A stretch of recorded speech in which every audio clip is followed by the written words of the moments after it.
This is Dr. Setsio from Athens, the capital of laughing yoga. We got a great people here, and Gerald and Francisco will put this together. I would really like to recognize Haley next. She's behind the scene and she's not in makeup, so she will not talk to us. So, but next time we'll show you. So, what the purpose of this meeting is to learn from these experts how to deal with money, how to get free money from the government, next PPP plan, and then if you run short of that, then get some more money. So we have basically expert from two nice bank. They're not mega bank, but they are very efficient and very friendly bank. So we have Ryan from Pinnacle and Dr. Neil and Brian from Quantum, and they both are really done a great job for the first PPP loan for throughout everybody else. So what I'd like to do is start with Dr. Neil. Dr. Neil, tell us about you and what Okay, you're seeing, then Brian, and then the sure. Thank you. everybody. Thank you, Subodh. I welcome everybody that's online to hear the great information we're going to give you. Feel free to ask questions you have, and we'll answer them. If we don't, we'll get the answers for you. I'm Dr. Neil. I'm an ex-ACO member. I was an active participant of the ACO until I retired from the practice 3 years ago. And I know Subodh 25 years now, and we worked together for a few years, and we continue to get in touch with us for a long time. And I would like to introduce Mr. Brian Cohen, who is our CEO, and has been doing a phenomenal job both with the first PPP as well as the second PPP. We also have two senior management members. I would like to introduce Mr. John Bramlett, who is our Chief Operating Officer, who is an expert in the PPP department. I also have Tyler Phillips, who is our Senior Vice President and who is in charge of this PPP round two loan. And these two gentlemen are the experts. They deal with it, they breathe it every day. So please ask all about the PPP loans. And Subodh, you want Brian to talk or you want to introduce Ryan? Why don't I go ahead and jump in if that's okay, Ryan? Yeah, go ahead. Okay. Go ahead. And we appreciate you guys hosting us again, and we are delighted to see Ryan. It's been a few months, but you're dealing with a couple of quality banks. Just as Dr. Neil mentioned, I am the CEO of Quantum National Bank. We have a specialty in overall SBA lending, which has caused us to, I think, been able to react very quickly to the entire PPP loan process in both rounds 1 and 2. In addition to this new round, additionally, we're a very active SBA 7A lender for anybody who's interested. But what you're on the call today is about this new round of funding, and the government has been, I guess, in our minds, somewhat surprisingly generous with the amount of funds that have been made available in this latest round of PPP funding. As a minority-owned institution, we actually were able to get a head start and opened our portal. I think we're probably one of the first 3-4 banks in the state of Georgia. And I would strongly encourage you, if whomever you're working with, the bank that you work with all the time, with Ryan, with Pinnacle, or with Quantum, if you stick with a community bank, they will be able to be responsive. And that is one of the calling cards I hope you'll learn this evening. We have Tyler and John, as Dr. Neil already mentioned, who are leading the charge on a day-to-day basis. Tyler is the one who is answering a lot, or really most of the questions that people have during the process. And John actually is the man with his hand on the button that sends the loan off to SBA for formal approval once we've gone through our entire process.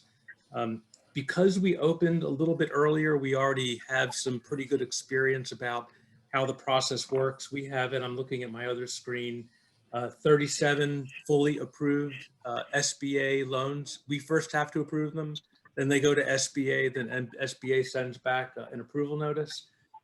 We have 239 loans in some level of application, representing over $24 million. So we are deep in the throes of this entire process.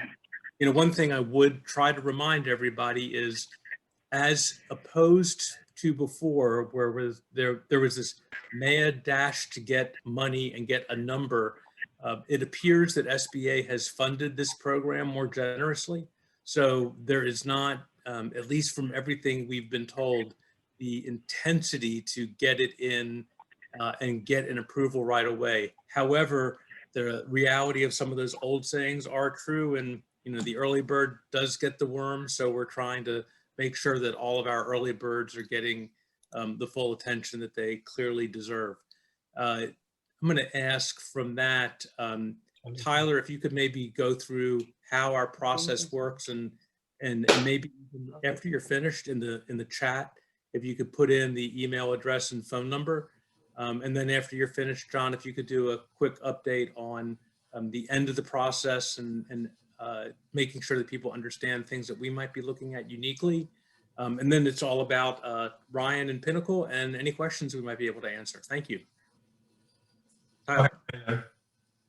Thank you, Brian. So for this round of PPP, we've decided to go a little bit different of a way of processing these loans and using a company called Lenders Cooperative.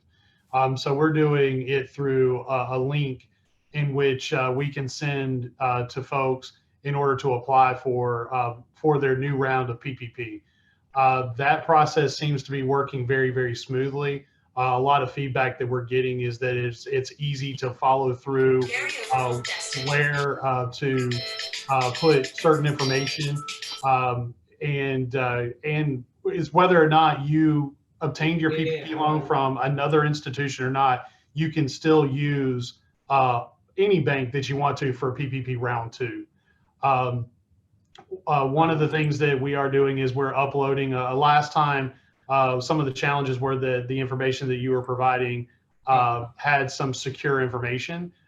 This link that we do send out is encrypted to where and coming over. And then the great part about it is we will communicate with any borrower through that website, as well as we do, as Brian mentioned, we do have a phone number and a email address to provide everyone to contact multiple people in the bank in order to gain assistance. So we feel like, we're better prepared for it this time and being able to answer any questions. So as Brian mentioned, I'll put that in the chat, the phone number, as well as our email address if you need any assistance. And we will send the link to you directly.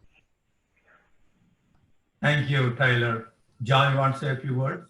Yes, sir. Thank you. We appreciate the opportunity to be with you again this evening. I met many of you during the first round and had the pleasure of helping many of you. So thank you for that opportunity.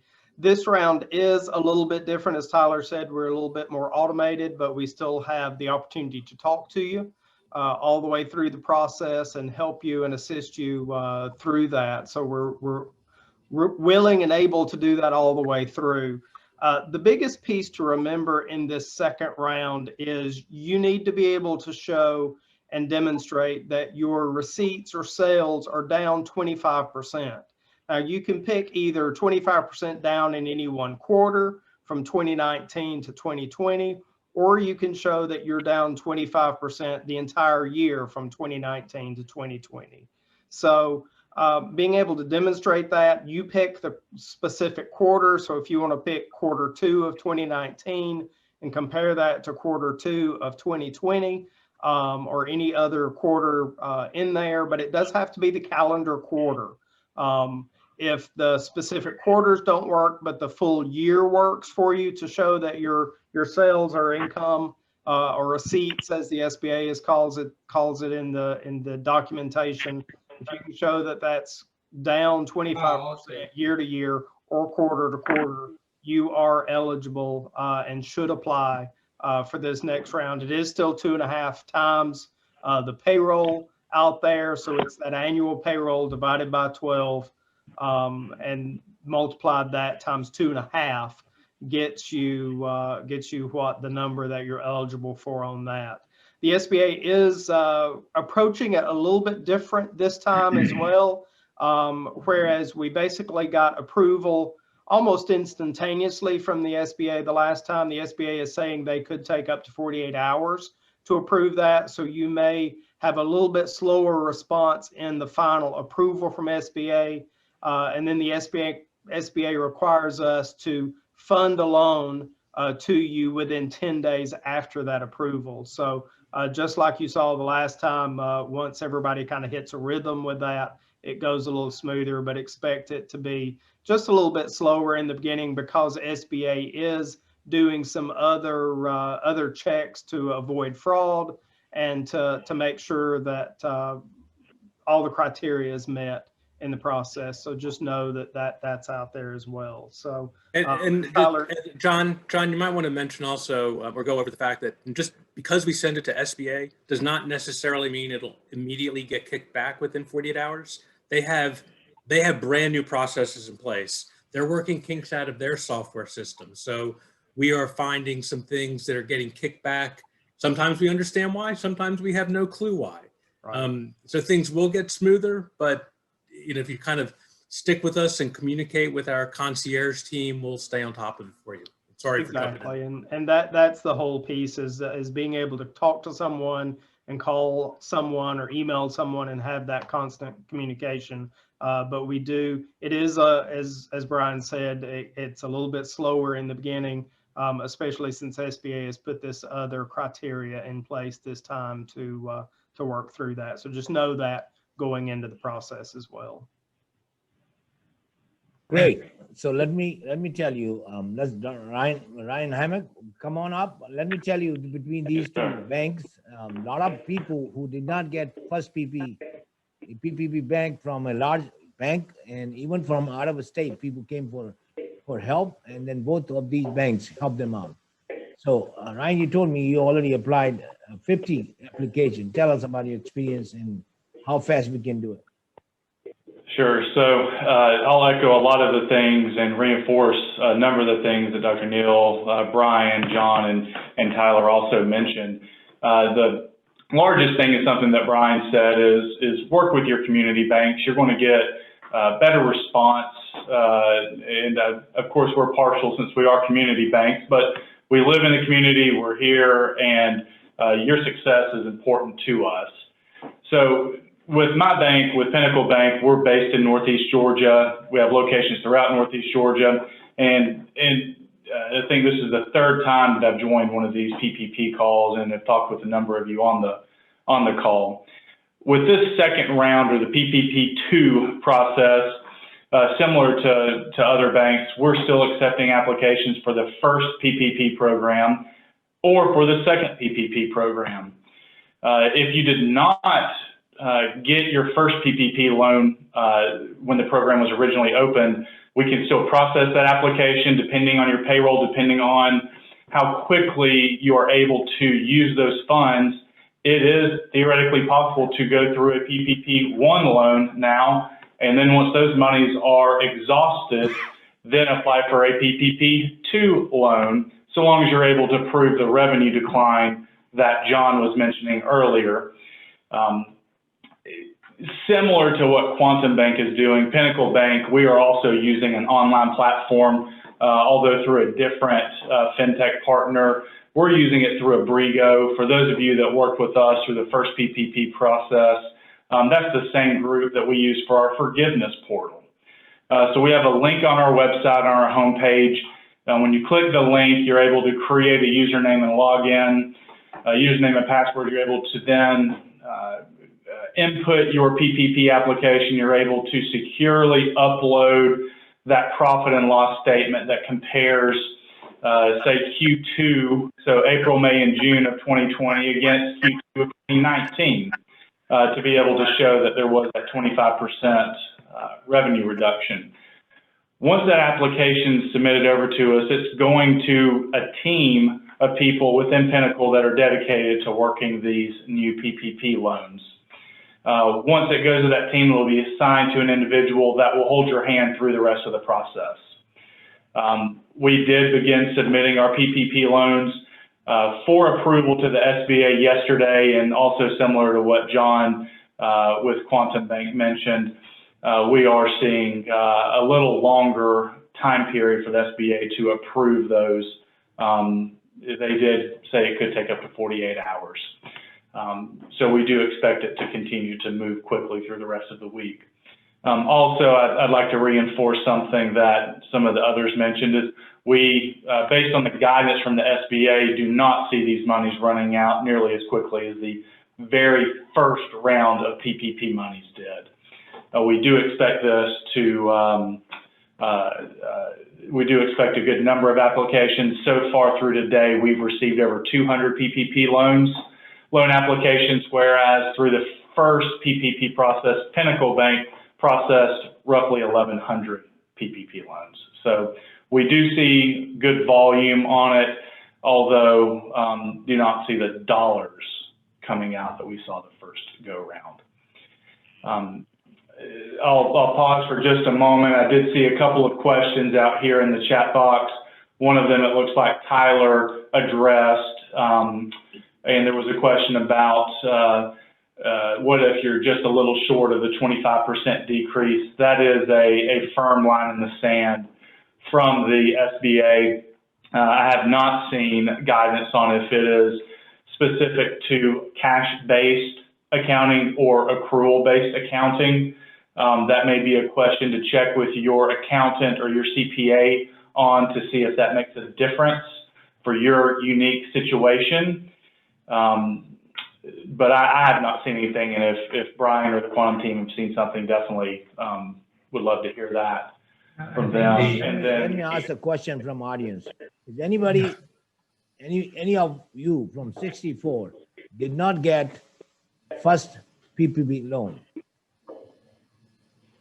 If anybody there, please raise your hand so we can get you some money. Hard to see the hands. Some of them are on iPhone, some are on iPad. So I see a question over here both. The question is, can we use quarter one, January to March, even if the pandemic was announced in March of 2020? Tyler, you want to answer that? Yes, it does state that you can use the first quarter of 2019 as a comparable to 2020. So I tried as best as I could. I was getting a lot of private messages as well as, and I'm trying to get to them as quickly as possible. But yes, I did see that one, and I did respond. And then the other question that I did see that we haven't mentioned yet was somebody asked if the first round PPP funds would count towards your receipts, and no, it does not count towards receipts. So that was there for you to make it through the first round of PPP. So you would not include that. So let me ask you a few steps. What are the steps physician need to do to get your attention? So they need to do first need to find a quarter, and then what they need to do? So you do have a choice. You can actually find a quarter within 2019 or 2020. It doesn't necessarily have to be 19 to 20. We have had folks that are using a quarter within 2020 or 2 quarters within 2020. Or if you don't have the quarters, you can use your year-to-date or your end-of-year numbers as your justification to the reduction in gross receipts. And then just like the first rounds, as far as what we're asking for to see what seems to be the easiest thing to provide would still be those 941 forms. 4 quarters of 941 forms is beneficial. If you do not have access to those, that's okay. If you do provide payroll summaries for the year, that does help as well. So both of those. Question I have is this: when you say quarter and receipt, So where the data need to come from, your accountant, or you can do from your medical manager, your billing, and then find out how much you send is. Where the Yeah. data should come. Your accountant should be able to provide that through we've seen them through P&Ls. People have provided P&Ls from one quarter to the next, company prepared P&Ls. It will be at the time of forgiveness where, you will either have provided it upfront or will provide it again at that time. But I think to your point, it can be, it's the best information you have. And if you have somebody in-house and can pull together, quarterly information yourself, that's great. One other thing to be attentive to, and some questions have started coming up, and they will continue over the next few weeks. We are getting new guidance from SBA daily. So be expecting that an answer today might not sound exactly the same in a few days, because SBA is kind of making up the rules as you go. We've had specifically people that are not operating their company, for example, on a calendar year, try to figure out if they can qualify, and SBA has come out with a clarification that it doesn't matter how you prepare your financials or your taxes, it has to be on a calendar year. But that was, again, a new guidance from SBA that we just got. So, just be expecting more changes. And so the expense doesn't count. If you spend more money in quarter one, and then the net income was less, that doesn't count, right? Well, the money is, I believe it's, assuming it's still available, the program is in place until the end of March. Okay. So the floor is open for question. You can text, you can chat. Suppose I can read some of the questions that are here. They've Please been do. answered, but Please do. some of them may not be able to look at the chat. One question here is, can you work with a different lender for the second PPP compared to if you have with a different one, the first one? The answer is yes. You can always change your lender from the first to the second. It does not matter at all. In fact, it's common. We already have so many new applicants that they have gotten from a different institution the first time. Yes, and I'll echo what Dr. Neal said. At Pinnacle Bank, we're seeing the same thing.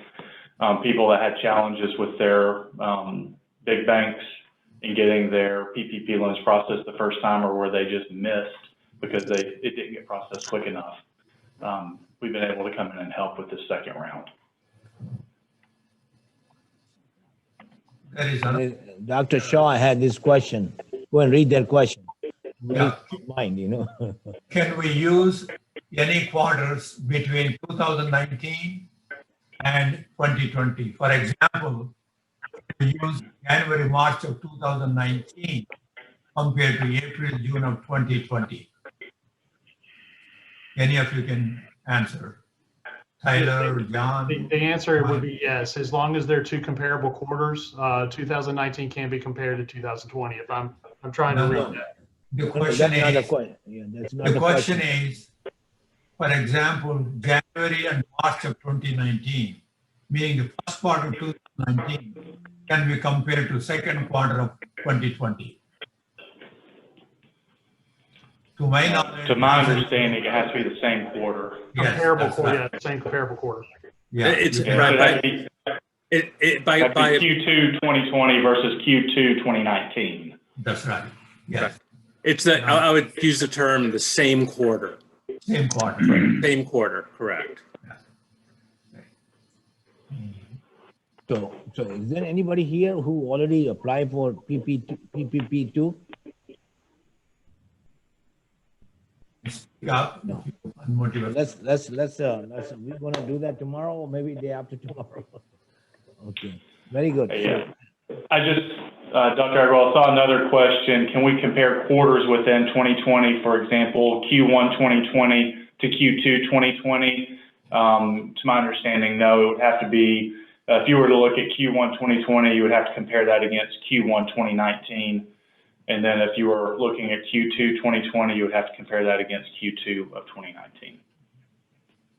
I think it's, I was going to say, I think, this is at the end of the day, free money. I mean, there's no question about it, but it's for people that's business has been damaged.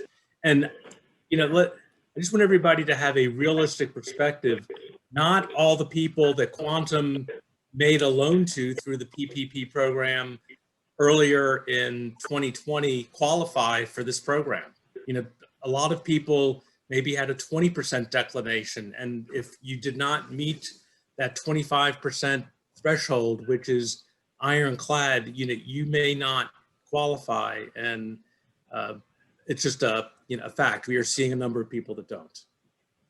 So, you know, if the president change, it may change, is that right? Biden may decide to give it to everybody.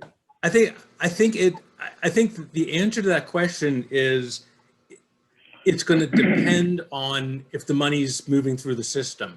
I wouldn't be surprised if it changes if in mid-March they still have a lot of money left, but I wouldn't hazard to guess what is going to happen in the future at this point. All we can do is, you know, make our plans based on the current facts.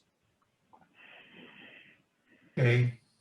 If anybody else has any questions, please either put it in the chat box or you can actually speak.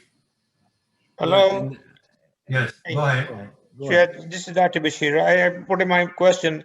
The loan amount of 2.5 month payroll period, it can be any payroll period or it need to be the same quarter?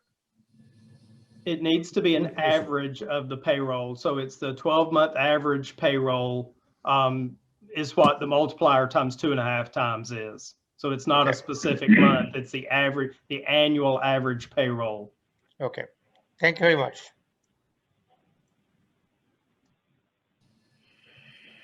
Are you aware in the new Biden relief package if there's additional funding that would be available for our doctor's practices? At this point in time, I'm not aware of any information regarding that. We have not gotten any. We're members, Ryan perhaps is too, of NAGLE, which is the National Organization of Guaranteed Government Loans. We have not gotten any information through NAGLE that there's anything new with the Biden proposal yet. We haven't seen anything Yeah, I mean, yet. Other than the PPP, you know, other loans that are on, excuse me, other funds that are available to physicians, you know, within less than a month ago, the HHS relief grants, I know physicians that have received $23,000, $45,000, $77,000, and that's free money. So more money went out on that. And then in addition to that, as you know, there was a Medicare Advance program where sizable amounts of money were funded. And there was supposedly a payback period, but I haven't heard of anybody that have been charged in a payback period yet for the Medicare Advance, which is also pretty good. And I wonder with the new administration in the relief package, you know, what they will say to that. But there could be more funding on the way. HHS and as well as Medicare advances. Maybe being forgiven is the word on the street. Yeah, we have to wait and see what happens in the next. So David, what are the chances of Dr. says getting more money in PPP too? Yeah, I think approximately 1 in 3, 1 in 4 are eligible for the second round of PPP. I think the critical thing is to meeting that 25% decline. That has been a struggle for some of the physicians. Somebody called me today and said it was 3% less than the 25%. And unfortunately, they're not eligible. But a lot of people are eligible. And also, that's a great question. It was just asked, what other programs we have on the SBA? Maybe, John, can you explain about the 7A loans, how good it is if somebody is eligible and able to get it? Yes, sir. The 7A loan has been revamped in the update to the CARES Act as well. Big pieces of that are the SBA is offering to pay 6 months of payments again for a new loan. So if you get a new loan, maybe on your practice, on the building that you've got, the SBA will pay 6 months of payments for you with a max of $9,000 a month. The other big piece of that out there is that they're waiving the guarantee fees. The guarantee fees are usually a significant part of a closing for you. So with the government waiving those fees, and providing 6 months of payments for you, it provides a very attractive opportunity for you now to either buy a facility or refinance a facility. Quantum's offering some additional incentives on some reduced closing costs, or to give you some credits for closing costs, and we'll be happy to talk to you about some of those offline if you'd like to talk about those. But huge opportunities now with a traditional 7A SBA loan that we've not seen since the Great Recession. So great opportunities for you to take advantage of financing a new facility or buying a new facility or refinancing what you may already have. There's some good things that we'd love to talk to you about as well. Yeah, and I'll echo what John was mentioning. The updates to the 7A program have been so impactful. Also, just with where interest rates are in general, whether it's through the 7A program or also through the SBA 504 program, with U.S. Treasuries trading at such a low yield now, it's driven loan rates down significantly, and the ability to lock in long-term fixed rates, particularly through that 504 program, can be something to consider also, if you know that you'll be in the building for a long term. So. Hey, this is David with Doctors ACO. I just had a quick question. Does like a subsequent month, so, let's just say that a doctor's office payment poster was out, an entire month, and then, they caught up the following month, and there was basically no change, but just they happened to post it one quarter to the next.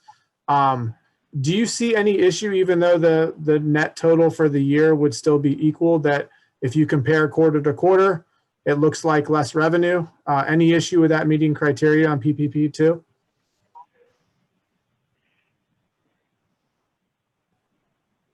That's a great question. I think the issue is going to be having a consistent philosophy. The banks are relying on the information that you give us.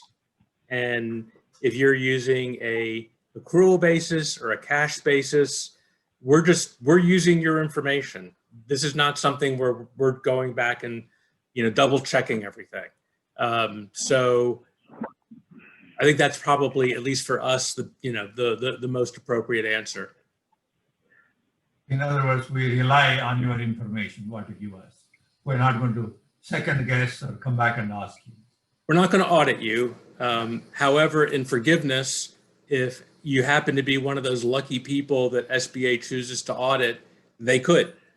Different people, have their own approaches. I know you're looking for a clearer answer, but it's not uncommon for people to have had a 25% declination in a quarter and still have reached a break even for the year. How you get there and how your actual business is managed is not something that we're privy to. The unfortunate, there's so many things unfortunate about COVID, but one of the most unfortunate parts is that the most impactful months were March, April. So, it ended up splitting into two different quarters. And I think that's hurt some people in their 25% analysis. But, again, the 25% is the ironclad piece of the puzzle. So what I'm hearing from you is it sounds like I might be overthinking it. So if there's a quarter to quarter disparity, it could have been caused mostly by COVID. It could have been caused by the example I shared, but no matter what, it meets criteria. And I don't need to overthink it and share way too much information. If I have a quarter that compares to another quarter that meets criteria, you would recommend I submit, correct?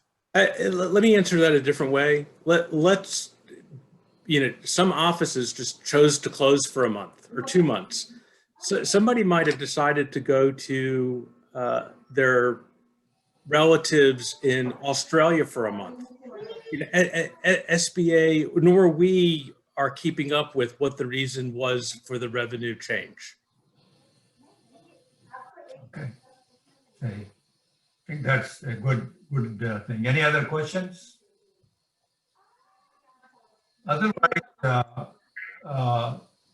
John or Tyler can talk about what are some of the additional expenses that you can take off with the PPP2 compared to PPP1, like software expenses, property damage, and things like that with this round? John, do you want to Yeah. take that one, or? Yeah, go ahead. John, you're muted. Unmute, John. Unmute yourself, John. There we go. Sorry. Most of it is named the Payroll Protection Act. So most of it is identified to be used as payroll from there. So what we've seen in round one is, as that evolved, it was much easier just to use it for payroll and not get into the other expenses that you were eligible for, or things that you might have been able to work into the criteria for forgiveness on there. So what we're seeing on this round is, as well, is that it is primarily and easier on the payroll side of it, but you can list expenses for interest. You can list expenses for rent. You can list expenses for utilities, just like you did in the first round.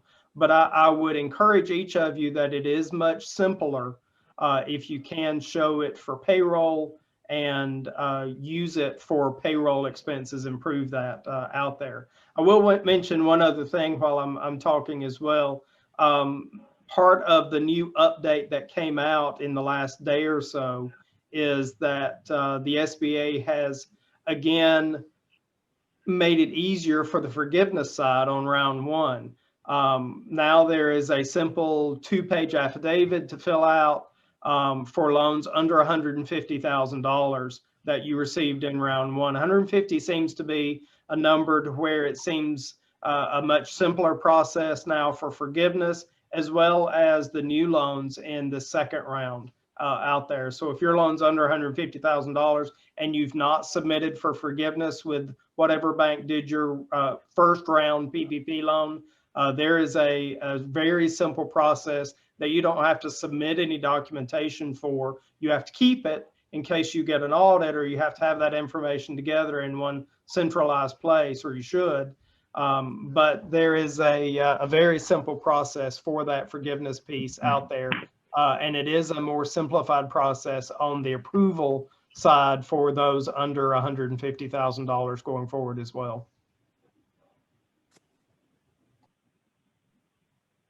So, any other question? If not, then we go to the second. Go ahead.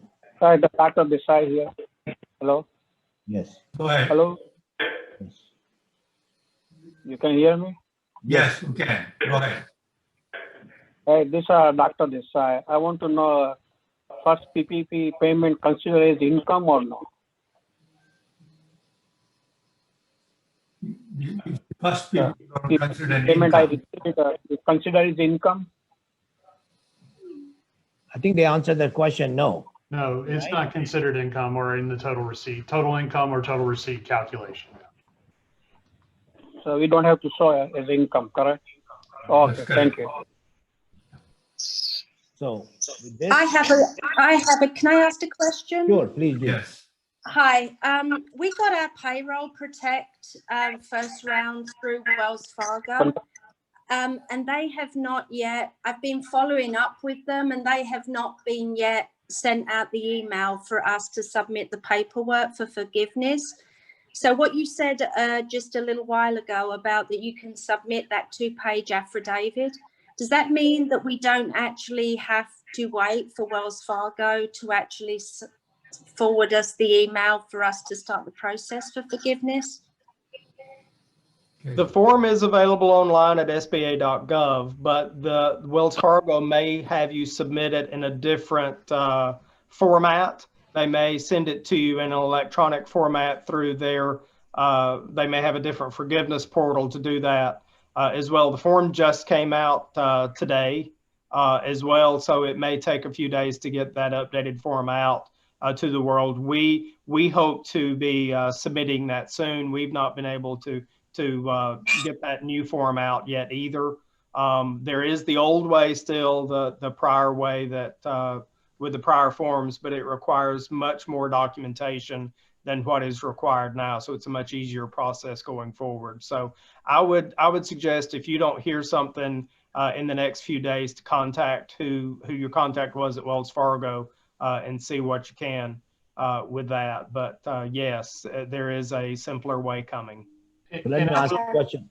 I will mention this as well if I could, but and Ryan can chime in if they're doing this as well. But if you are going to choose to apply with a different institution than you applied with the first time, you will need to have your SBA number and put that SBA number out there. So I know that a lot of my clients who are now doing round 2 with us, they did not know their SBA number and have to contact that bank back to get that. So just a forewarning there. Yeah, I agree with that, and I'm sorry I could not hear anyone nor speak for a couple of minutes and had to dial back in. So sorry if I missed anything there, but that's correct. We would also need that SBA number from your first PPP loan. But other qualifying criteria is confirmation that you fully used the monies for your first PPP loan. Something that Brian was mentioning earlier is we're not going out to audit you. We make decisions based on the information that you provide to us. So we will need to be able to confirm, at least through your 941s, through your profit and loss statements, through some type of documentation that you spent the money for the first PPP loan. If you have not already received forgiveness.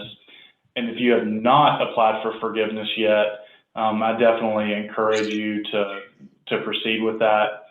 I know as a bank, Pinnacle Bank, we have received over 60% of our forgiveness applications for our first round of PPP loans and are daily receiving payoffs from the SBA.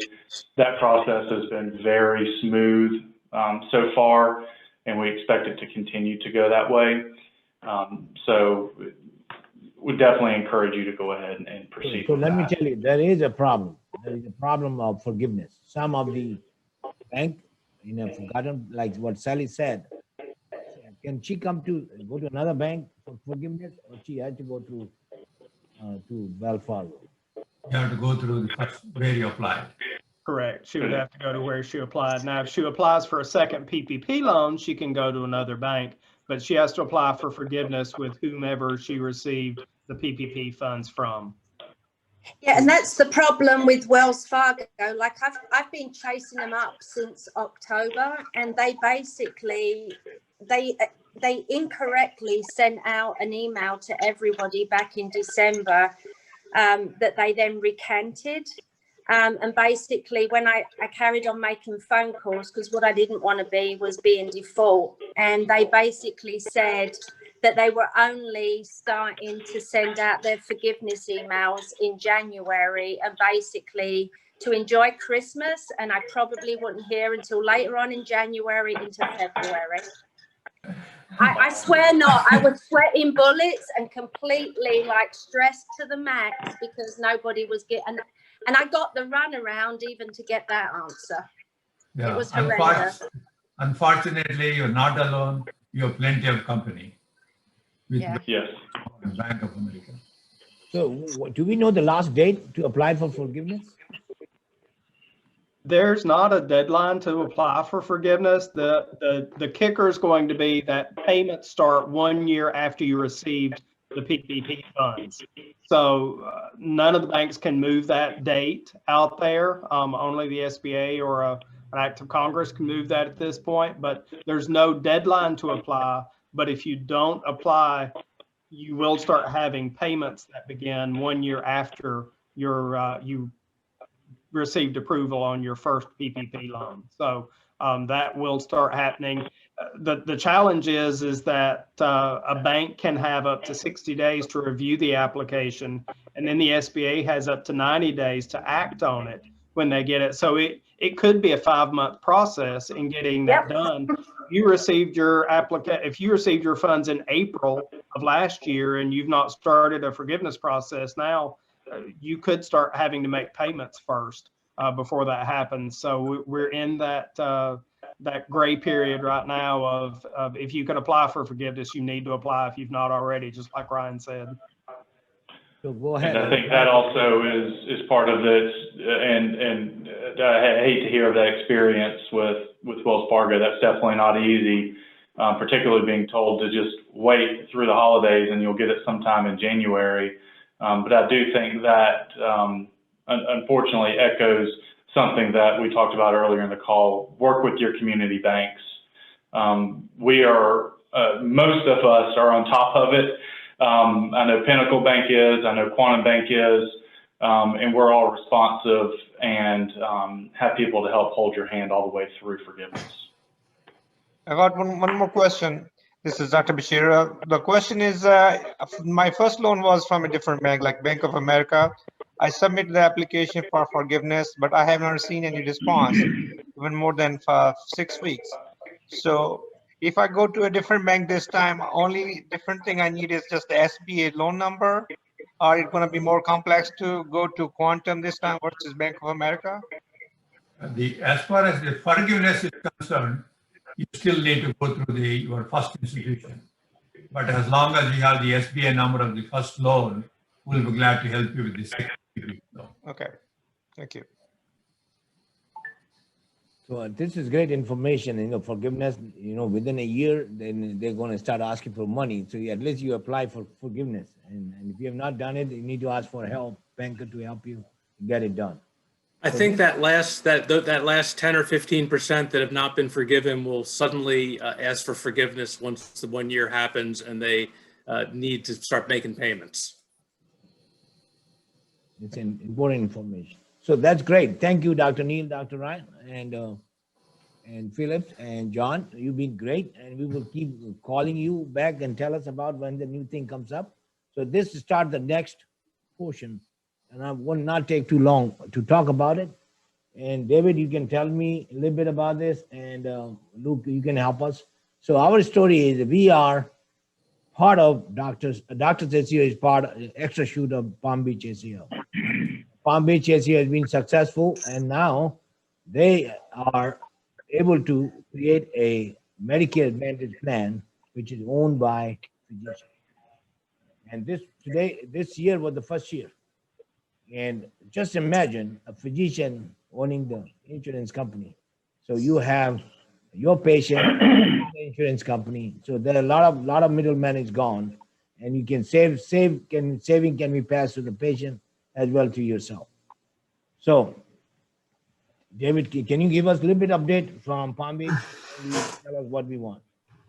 Absolutely. So Palm Beach ACO is just getting started with Medicare Advantage. So the contract just started 3 weeks ago, and we already have 1,000 lives. It's been amazing that, the physicians, having a quality plan and then just, saying, hey, I'm involved in that plan and I endorse it as being high quality. It's been really easy to sign up patients. Many of you are experienced with Medicare Advantage, and sometimes it can take a while to grow the panel, but because the physicians are involved, because the physicians had input into the product, so, the insurance offering, it's been really easy for them to sell.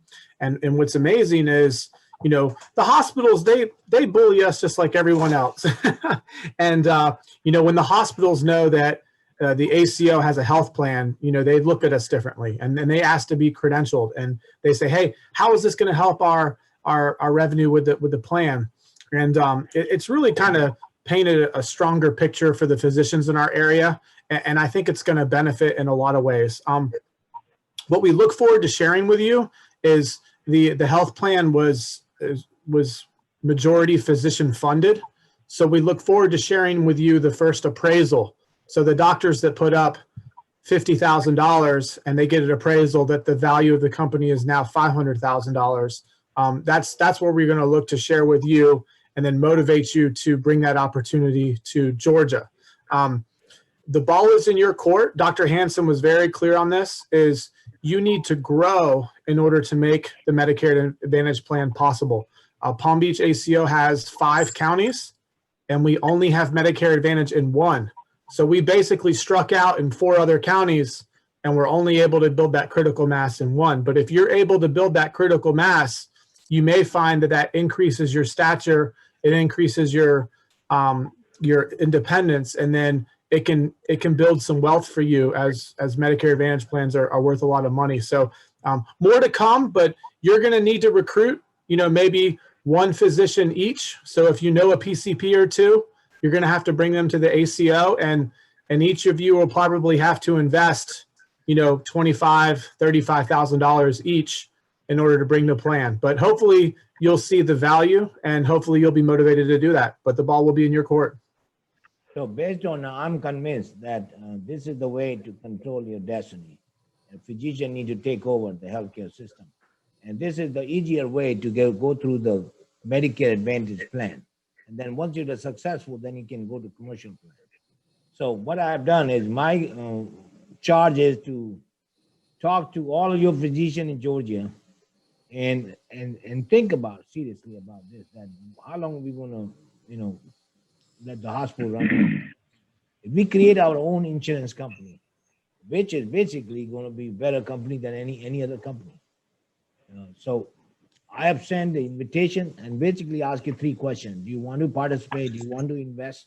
And then you just send that to me.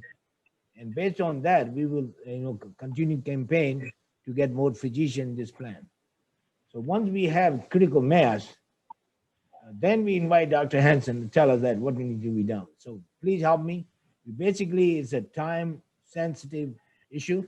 We need to have at least critical mass by March, and then application need to go down by July, and it takes time to get application approved by the state. So please, you will get it again if you haven't got it. Is anybody has sent that letter to me yet here? Come on and say yay. No. All right, so you'll be getting from Haley. Haley will be sending it. We will be sending to all Georgia physicians and mainly independent physicians. We basically don't want to talk. I think if you're working for us, you cannot make the decision. So, Subodh. Yes. Hello. Yes. Dr. Desai, I didn't receive any letter for Advantage plan so far. We will bring it to personally in your hand soon. Thank you. If anybody hasn't got it, please tell me. Listen, this is not only that. If any questions, please call. Call me, call David, call Palm Beach people. Our mission is to keep independent physician independent. And hey, Dr. Agarwal, it's yes. Manan Shah. How are you? I haven't gotten that either. Also, I had another question for everybody. I knew Northeast Georgia is starting an ACO. They're recruiting doctors for that. Is there anything we should be doing with regards to that, as far as like negotiating the fee schedule or anything like that? How does that impact us? David, you want to take them question? I mean, there is no fee schedule. It's a fee for Medicare patients who become part of the Medicare ACO. So, Dr. Shah, are you being asked to give a discount? No, I mean, I haven't joined yet, but they, want me to join. They're trying to expand, I guess, where all the Northeast Georgia hospitals are and all that kind of stuff. So, I got a call with them. I mean, my initial thing, especially with a lot of these new Medicare Advantage programs, is I don't want to go through the hassle of doing all these prior authorizations and this and that for like 2 patients. So I've been pretty aggressive and say, look, I'm not going to do any prior authorizations, X, Y, and Z. I mean, I can always join them later once I know that they have a lot of patients. But at the beginning, when they're forming, I'm not agreeing to a bad contract. So is there, any advice or anything like that when we negotiate with them? And the second question would be, if they're forming their own ACO, can any of our members tell them, hey, we want to be investors in that or something like that, where it's more beneficial to us? Say that one more time. Invest in another ACO? Well, no, they're starting their own. So would it be wise for us to say, hey, look, if you want me to be a member and be, sign on to be one of your doctors that agrees to be part of your ACO, I want to have investment stake in it also. So, what David going to tell you, the hospital-owned ACO will have hospital-owned physician in the ACO. And Right. they're going to run the operation. And basically, success of saving money from hospital own ACO. Right, but they also need some community physicians because they don't have 100% of the requirements. So my assumption is they probably, they're probably, the reason why they call so many times is they apparently they need me for their county, whatever their basic requirements are. Sure. So Dr. Shah, if you can grow your ACO that you're already an investor in and pick up the same community physicians that they're reaching out to because your ACO is already successful under risk, Right. you're going to be able to open a lot of doors. So, our specialists down here at Palm Beach ACO invested hundreds of thousands of dollars. And, if they get an appraisal, which this is exactly like several other Medicare Advantage plans that have sold in the last 5 years, they're getting appraisals of 10, 20 to 1. So if you put in 100,000 and you get $1 million, it would have been worthwhile for you to recruit those 3 PCPs that the hospital was trying to recruit. And, every once in a while I hear from a specialist that, hey, the ACOs are for PCPs. This is your opportunity to build something great that you can participate in and then also secure your referrals. Sure. I wanted to make another comment is everyone, especially the specialists, you should write this down. It's called preferred provider. So if you get a message from, they call them direct contracting, or you get a message from a next generation ACO asking you to be a preferred provider, what they're doing is asking you to take a discounted fee schedule. And the way it works is any discount that you give them, they get the difference. So if you sign up for a 90% fee schedule, you get 90% and they get 10%. And it's kind of a little bit of a scam because they really can't promise you more referrals because these are Medicare fee-for-service patients. So the patients can go anywhere they want. So just be really, really skeptical if you get asked to sign a preferred provider agreement. Many doctors have signed those down here and they had regret. So call me anytime if you have a question on that, but that's something that's going around. Subodh, can I add something? Sure. I think I have been part of the ACO before, so 2 things. Number one, as it was mentioned by David and others, with physicians for physicians, a physician-owned company has the interest of the physicians, and you control your destiny. It does not matter which hospital it is. You can change the name of Northeast Georgia with another hospital's name. And do they have your interest as primary one, or do they have the interest of the hospital as a primary one? The answer is very easy. So any day I would go with a physician-controlled ACO or anything else. That's my primary responsibility, to go with the physician-owned one. Number 2, creating wealth, being part of this is more appealing than joining a hospital because they're looking for their own interest. And you can't blame them. First, they have to make sure that their interest is protected, and then everybody else's.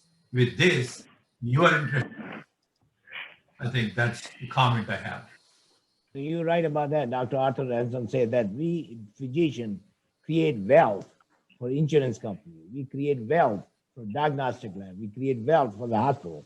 When we gonna start thinking smart and become a smart physician? So this is the opportunity for Georgia physician come together. If we come together and if you have any question about anything, tell us, because what we're saying is what we're doing, we're going to do in Georgia is being already done in Palm Beach with great success. So success will follow your path. We will be able to answer your questions. So I'm going to send you all an invitation to join a dream of taking destiny in your hand, physician-owned healthcare in the United States. So as anybody has any question? Subodh. Yes. Hello. Yes, go ahead. Once we start Advantage plan, then there will be no ACO? No. Roy, the ACO only have Medicare fee for service patients. The other patients which go to Humana, which go to Blue Cross, which go to United, those patients will have a choice to come to your Advantage plan or they stay in that Advantage plan. And when you, Oh, your plan is better than any other plan, because you really cutting down the cost and bringing saving to the operation, you will basically, there's nobody able to compete with you. So okay. Medicare will have two. Not only that, what you'll see that the Medicare Advantage plan will slowly take over the healthcare in the United States. What Dr. Hansen said, by 2030 or 35, they will control 60% of Medicare patients. So then we'll see what will happen. They will come to you, Dr. Desai, going to give you 50% of the Medicare. You want this patient or not? And then you say, hell. So I'm saying things are coming. So this is the chance for all us together, put together our effort and see if we can do something different. Thank you. Okay, anybody? Okay, so you're gonna, Haley gonna send you invitation. You just have to answer two questions. You interested, not interested? You wanna invest or not wanna invest? So we will still love you. If you don't invest, we'll take you. Because then there are many investors already who want to invest in it. So if we don't invest because you don't want to invest, that's fine. We're going to change the rule just for you. So that's a little bit different. We need to convince Dr. Hansen that there are other physicians can invest and some physician doesn't want to invest. That will be fine. But the primary goal here is get us together. All independent physicians come together in a one umbrella and create history. Well, thank you. Thank you very much. This is 1 hour program. We enjoy doing this. Thank you, everybody. Thank you, Lou. Thank you, Derek. Thank you, David. And Dr. Hodges and Kerry Gallivan and Lily. Oh, doctor. That's fine. That's great. Thank you. Thank you all. Good night. If you have any question Thanks, about everybody. anything, Good night. you can call me. You can send me email, and we'll take care of it. Thank you all. Thank you. Bye-bye.